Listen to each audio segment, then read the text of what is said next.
Hello everyone. आज की class का टॉपिक है tectonic plates, magma, volcanic eruption.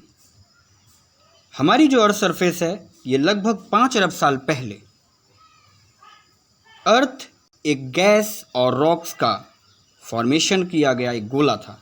That means कि एक ऐसा बाउंड्री जिसमें गैस और रॉक्स हुआ करते थे और वो गैस और रॉक्स ग्रेविटी के थ्रू बंधे होते थे, जबकि ये जो पत्थर थे छोटे छोटे फॉर्मेशंस में होते थे और ये आपस में टकराते थे। कहते हैं ना कि जब कोई पत्थर आपस में टकराता है तो एक बात कहता है कि आ खुशी से खुदकुशी कर लें। तो ये पत्थर जब आपस में टकराते थे तो एक हीट फॉर्मेशन करते थे। ये हीट कोई छोटी मोटी हीट नहीं, बहुत ज़्यादा हीट होती थी और इस हीट के फॉर्मेशंस के कारण जो हमारी अर्थ सरफेस थी वो बहुत ही ज़्यादा गर्म हो जाती थी। ये हीट फ्रिक्शंस के थ्रू और फ्रिक्शन के कारण इस हीट में रेडियो एक्टिव एलिमेंट्स भी रिलीज होते थे। जैसा कि आप आगे की स्लाइड में देख पा रहे हैं कि जो अर्थ है ये एक गर्म गैसों का एनवलप है, एक लिफाफा है जिसमें बहुत सारी गर्म गैस रॉक्स का फॉर्मेशन हमारी इस प्लैनेट अर्थ को बनाता है। दैट मीन्स कि हमारा जो अर्थ है वो एक गर्म गोला है और इस गर्म गोले के अंदर रेडियो एक्टिव एलिमेंट्स अपनी एनर्जीज को रिलीज़ करते हैं।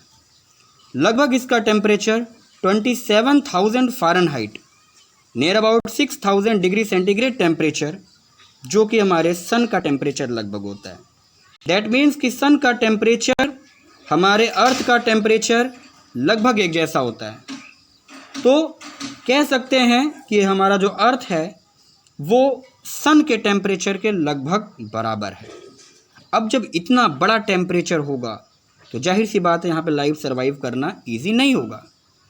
तब कुछ सालों बाद ऐसा माना जाता है कि यहाँ पर एक बर्फ़ की चादर ढकी हुई और ये जो बर्फ़ की चादर थी, इस बर्फ़ की चादर के कारण जो ऊपर की लेयर थी वो ठंडी हुई। जब ऊपर की लेयर ठंडी हुई तो एक परत फॉर्मेशन किया और वो जो परत का फॉर्मेशन हुआ वो हमारी क्रस्ट लेवल हुआ, जिससे हमने पिछली वीडियो में बताया था कि 70 किलोमीटर क्रस्ट का लेवल होता है। तो जो क्रस्ट का लेवल आपका बना, उस क्रस्ट के लेवल के नीचे मेंटल थे और इसके अंदर 17 पीसीस बने। ये जो 70 पीसीस बने वो ठंडे होने के कारण बने। जैसे एक गर्म चाय के ऊपर एक एनवायरनमेंट का कूल टेम्परेचर आने के कारण एक इन्वेलप ऊपर बनता है, वैसे ही ऊपर की जो लेयर है वो क्रस्ट है और इसी के कारण हमारे अर्थ का फॉर्मेशन हुआ। बट क्रस्ट के नीचे के जितने भी लेवल्स हैं उसके अंदर जो हीट है वो उसी ही फॉर्मेशन में है जिस फॉर्मेशन में एक सन की रेडिएशंस होती हैं। हमारे अर्थ के अंदर ये सब कुछ स्टिल फॉर्मेशन में है। जब इस अर्थ के अंदर कोई भी डिसबैलेंस होता है टेक्टोनिक प्लेट्स के कारण, तो यही प्लेट्स मैग्मा को बाहर रिलीज़ करती हैं। मीन्स मोल्टेन स्टेट जो मटेरियल्स के हैं उनको बाहर रिलीज़ करती हैं। ये बाहर तभी रिलीज़ कर पाती हैं जब हमारे क्रस्ट का लेवल पतला होता है ऊपर। अदरवाइज़ अगर क्रस्ट का लेवल मोटा हो तो उस कंडीशन में ये मैग्मा को बाहर नहीं रिलीज़ कर पाती हैं। मैग्मा कहने का मतलब अर्थ के अंदर मोल्टेन फॉर्म में मटेरियल और रॉक्स का फॉर्मेशन, और ये ऊपर निकलती हैं कि अब लौट चलें। जब ये अंदर से बाहर आती हैं तो आप देख पाएंगे कि इसके अंदर बहुत हीट होती है, जिसे हम लोग ज्वालामुखी का फटना कहते हैं। ज्वालामुखी means molten state of material का अर्थ से बाहर आना, और जब ये अर्थ से बाहर आती है तब ये लावा कहलाती है। और जब यही लावा फटा है, देख रहे होंगे आप स्क्रीन में कि लावा फटा है, means molten state of material अंदर से बाहर निकला है, तो वॉल्केनिक इरप्शन आपको दिखा है। यही वॉल्केनिक इरप्शन जब बाहर की तरफ गिरता है तो इसी को हम क्या कहते हैं, वॉल्केनो कहते हैं। डैट मीन्स कि मैग्मा लावा बना और लावा ही हमारा वॉल्केनो होता है। ये कारण होता है हमारे कॉन्टिनेंटल प्लेट्स का। जो आप प्लेट्स यहाँ पे देख पा रहे हैं आपस में टकरा रही हैं और यहाँ पे एक माउंटेन राइज हो रहा है।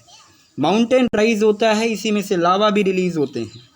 कभी कभी जब ये पास हो जाती हैं प्लेटें तो लावा रिलीज नहीं होके केवल माउंटेन्स रिलीज होते हैं। दैट मीन्स कि माउंटेन का बढ़ना और लावा का निकलना, ये दोनों फिनोमेना टेक्टोनिक प्लेट्स पे ही बेस्ड हैं। लेकिन जब क्रस्ट के लेवल से हमारी मॉल्टेन मटेरियल नहीं रिलीज हो पाती है तो उस कंडीशन में हमारे अर्थ पे अर्थक्वेक आता है। आप ये देख पा रहे हैं कि द डैमेजेस ऑफ अर्थक्वेक किस टाइप के हैं। ये हमारी टेक्टोनिक प्लेट्स हैं जो अंदर कहीं ना कहीं मूव कर रही हैं और इन्हीं के ही एक्टिविटीज़ के कारण लावा का निकलना means molten state of magma का निकलना या अर्थक्वेक का फॉर्मेशन होता है।